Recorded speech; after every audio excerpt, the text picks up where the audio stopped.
सबसे पहले तो आपका आभार कि इस महत्वपूर्ण विषय पे आपने एक दिन का सदन बुलाया। श्रीमान, आज जब सत्रारंभ हुआ और वंदे मातरम के बाद माननीय नेता प्रतिपक्ष माता बाबा जी ने कहा कि साहब ये जो विषय है ये केंद्र से संबंधित है, राज्य का इसमें कोई अधिकार नहीं, कोई हस्तक्षेप नहीं होना चाहिए, लिहाजा ये चर्चा ही नहीं होना चाहिए, ऐसा माननीय माता बाबा ने कहा। माननीय नेता सदन आदरणीय महाराज जी ने स्पष्ट किया कि ये महिला विधेयक या उनके आरक्षण पे वार्ता नहीं, महिला सशक्तिकरण पे वार्ता हो रही है। हम अपने समाज में, अपने देश में महिला को सशक्त करना चाहते हैं, सक्षम करना चाहते हैं, इस ओर ये हमारा प्रयास है। इससे जाकर के स्थितियां कुछ सामान्य हुई, आम व्यक्ति के समझ में आए, और आम व्यक्ति हम इसलिए कह रहे हैं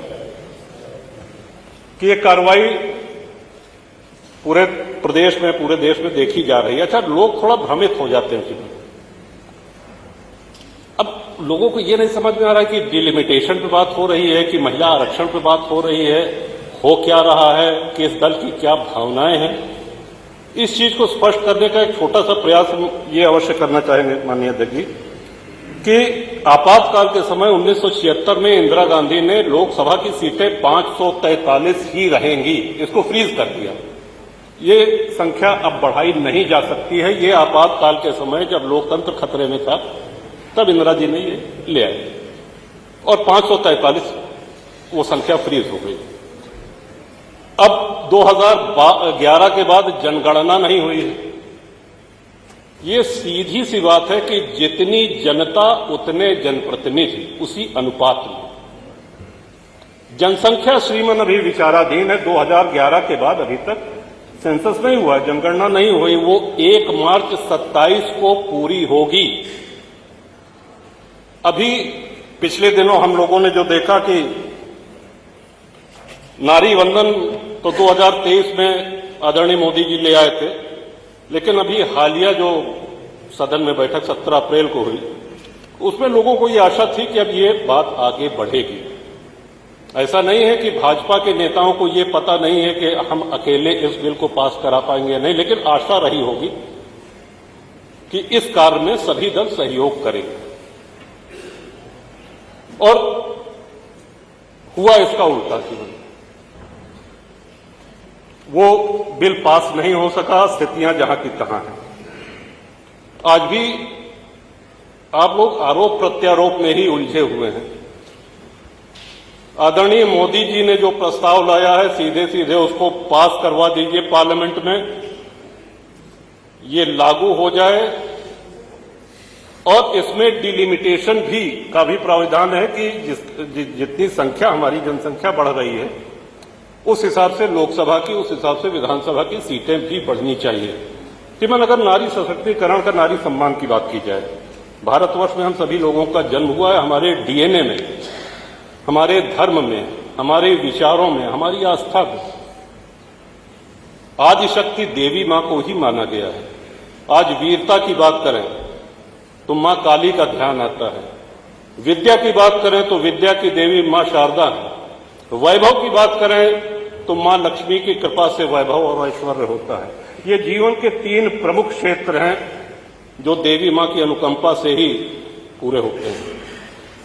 उसके बाद अगर वैदिक काल में चलते हैं तो अपाला, घोषा, गार्गी जैसी अनेक विदुषी स्त्रियां रही हैं जिन्होंने समाज में उस समय रोशनी भी दी, समाज को आगे भी ले गई। मध्यकालीन इतिहास में अगर हम आते हैं तो पुण्य श्लोका मां अहिल्याबाई होलकर, रानी अब्बका हैं, रानी लक्ष्मीबाई हैं, वीरांगना उदा देवी पासी हैं, रानी अवंतीबाई लोधी, अनेक महिलाएं ऐसी हैं। और यही नहीं श्रीमन, महिला युद्ध के मोर्चे पर ही नहीं संघर्ष कर रही, वो घर में भी संघर्ष करती है। उसके जो सीमित संसाधन है उसमें कैसे घर चलाना है, ये अपने आप में एक बहुत बड़ी चुनौती होती है। और उसके महत्व को कम नहीं किया जा सकता। गृहिणी का महत्व एक बहुत बड़ा महत्व है। इस महिला सशक्तिकरण को हम लोग सिर्फ राजनीति में ही या आरक्षण में इनकी संख्या बढ़ा दी जाए, यहीं तक सीमित नहीं है। आज महिलाएं नए नए क्षेत्र में, चाहे वो स्पोर्ट्स हो, चाहे साइंस हो, विज्ञान हो, हर क्षेत्र में आगे बढ़ रही हैं और वो देख करके हम सभी लोगों को गर्व भी होता है और प्रसन्नता भी होती है। अगर राजनीति में आरक्षण की बात करें तो मैं एक बात अवश्य चाहूंगा कि सभी माननीय सदस्य इस बात को ईमानदारी से सोचें, चिंतन करें इस पर। 1995 में आदरणीय नेताजी ने 73वां और 74वां संशोधन पंचायती राज एक्ट में लागू किया और उसके अंतर्गत 33% महिलाओं को पंचायत चुनाव में आरक्षण दिया गया। श्रीमान, हम सब लोग जानते हैं असली स्थिति क्या है। प्रधान जी का नाम नहीं पता है, प्रधान पति का नाम पता है। यहां तक कि प्रचार में भी प्रधान पति फला फला फला, इस तरह से। क्या पंचायती राज में महिला आरक्षण से महिलाओं की स्थिति बेहतर हुई है? इस पे अगर हम लोग चिंतन करें, बड़े गंभीर विषय है। आरोप प्रत्यारोप से ऊपर उठ करके हमको इस विषय में चिंतन करना होगा, इन स्थितियों को सुधारना होगा। हमारा अपना गांव का नाम है बेती, वहां श्रीमती तेरसी देवी प्रधान है। हम उनको पहचान नहीं सकते क्योंकि उनके पतिदेव श्री रामधनी पटेल ही पूरा काम देखते हैं। ऐसे बहुत से लोग होंगे, आप प्रधान पति को तो पहचानते होंगे, लेकिन असली प्रधान शायद आपके सामने आ जाए आपके विधानसभा क्षेत्र के, तो शायद हम सब लोग महिलाओं को न पहचान पाए। उनकी स्थितियां जहां की तहां हैं। और मैं ये कह सकता हूं ईमानदारी से कि उससे कोई महिला उत्थान नहीं हुआ है। श्रीमान, आज इस विधानसभा में विपक्ष में, सत्ता पक्ष में जो माननीय विधायिका जी लोग हैं, जो महिलाएं जीत के आई हैं, उनके जज्बे को सलाम, उनकी काबिलियत को प्रणाम। और इसलिए कि आप लोग बिना किसी आरक्षण के, और जितनी लोग भी आप लोग आए हैं, आप सब पुरुष को पटकनी दे के आए हैं। सब पुरुषों को पटक के आप लोग यहां तक पहुंची हैं। क्षमता आपके अंदर है, लेकिन सामाजिक सामंजस्य बनाना भी हम सब लोगों का दायित्व है। श्रीमान, इस विषय में यह है कि कहीं ऐसा तो नहीं है कि ये मनोविनोद में ये बात कर रहे हैं श्रीमान, कि ऐसा ना हो जाए कि 15-20 साल बाद फिर पता चला कि पुरुषों के लिए एक विशेष सत्र बनाना, बेटी बचाओ की जगह बेटा बचाओ हो जाए।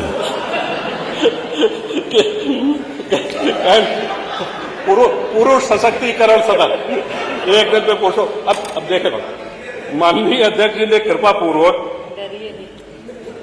कल कार्य मंत्रणा के बाद आपने ये इच्छा व्यक्त करी कि आज आपके अंदर रहने पर, आपके पीठ पर न रहने पर सारी जो अधिष्ठाता मंडली है वो माननीय महिला विधायक ही बैठेंगी। वो हुआ देख रहे हैं, यही सब है सशक्तिकरण। और आज अगर हम उत्तर प्रदेश की बात करें तो श्रीमान, आज उत्तर प्रदेश की बेटियां, उत्तर प्रदेश की महिला न सिर्फ सक्षम है बल्कि सुरक्षित भी है। आदरणीय योगी आदित्यनाथ जी की सरकार ने निर्भीक उन पे बुरी नजर डालने वाला या उनको कोई क्षति पहुंचाने वाला, उसको अनेक ऐसे उदाहरण है कि उनको उनका क्या हश्र हुआ है। तो श्रीमान, मैं तो हमेशा कहता हूं कि इसके पहले कि आप कोई इशारा करें कि बैठ जाएं, और प्रयास दूसरा ये भी रहता है कि कही हुई बात को दोबारा दोहराना न पड़े। 1 मार्च 27 को जनगणना पूर्ण होने की बात कही जा रही है। उसके बाद क्योंकि हमारी आबादी भी बढ़ी है, एक विधायक के रूप में हमारी क्षमता, हमारी शारीरिक क्षमता, हमारी मानसिक क्षमता सीमित, आबादी उसकी तुलना में कई गुना बढ़ी है और अधिक जनप्रतिनिधियों की आवश्यकता है। और पुरुष की सहृदयता तो श्रीमान इसी में देख लीजिए कि अधिकांश पुरुष हैं, सब इधर भी उधर भी बैठे हैं। किसी को नहीं पता कि ये लागू हो जाएगा तो 33% में किसका गला कटेगा। लेकिन इसके बावजूद हम लोग इसमें प्रयासरत हैं कि होना चाहिए, लेकिन इसके साथ साथ सीटें भी बढ़ें और एक सामंजस्य रहे, क्योंकि संविधान की इच्छा है कि लैंगिक भेदभाव न हो, दोनों को बराबर का अधिकार रहे। इन्हीं शब्दों के साथ एक बार पुनः आपका आभार श्रीमान कि आपने बोलने का अवसर दिया, और आशा करते हैं कि इसके बाद में जो माननीय वक्ता बोलें वो विषय पे बोले और आने वाले दिनों में शीघ्र ही इसको हम प्रत्यक्ष रूप से इसको होते हुए देखें। इन्हीं शुभकामनाओं के साथ श्रीमन बहुत बहुत धन्यवाद। वंदे मातरम।